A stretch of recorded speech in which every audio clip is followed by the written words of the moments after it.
Our nasty weather this week has led to a whole plethora of reasons why many in the metro have paid a visit to the emergency room. We sat down with an ER physician with HCA Midwest Health to see how we can avoid her exam table. Well, definitely one of the top reasons is falls. Now's not the time to have your cute shoes on. You want to make sure you have something with really good traction. Ways to avoid falls would be making sure you stick to sidewalks that are clear. You want to make sure you keep your driveway as well as your sidewalk clear. And if you have health problems, get somebody to do it for you.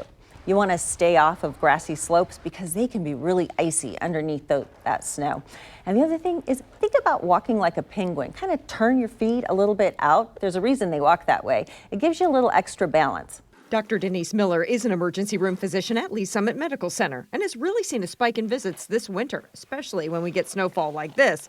Everyone starts slipping and sliding. If you do happen to slip and fall when you're outside, take a check of what really hurts. Elderly people are at increased risk of having head injuries just with little bumps on their head. If you're over 65 or you're on blood thinners, we definitely want to see you with any fall. Now, if you're a little bit younger, get up, shake yourself off and see how you feel. If something really hurts, come in. It's normal to be a little bit sore the next day, but if you aren't able to get around, we need to check you out. Plus, just the colder temperatures alone constrict your arteries. But when you add sudden extreme activity like snow shoveling, it only takes minutes for your heart rate to reach a dangerous point. Absolutely. You know, shoveling snow can lead to serious health risk. I don't know if you remember about 3 years ago, there was a big snowstorm in the Northeast. There were 10 deaths from people shoveling snow and having heart attacks. And the National Safety Council estimates about 100 deaths every year from people shoveling snow.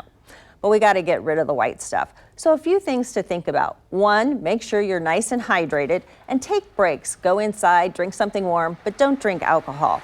And if you have a lot of health issues, check with your doctor before you start shoveling that snow. Even just spending too much time outdoors can cause problems. When we have really cold weather, frost nip and frostbite are things we worry about. Now, frost nip is just really the first stages.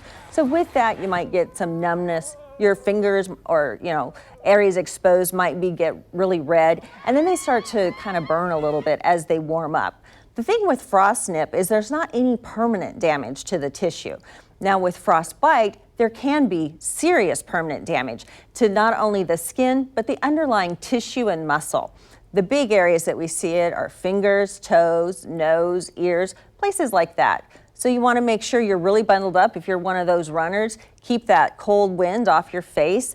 When you get inside, if things warm up and begin to feel normal, that's fine. But if you notice that it's very pale, there's excruciating pain, you develop blisters, or you just don't feel anything as you warm up, you really need to get to the emergency room to make sure that there's not more permanent damage. For more from HCA Midwest Health, go to kctv5.com/HCA Midwest.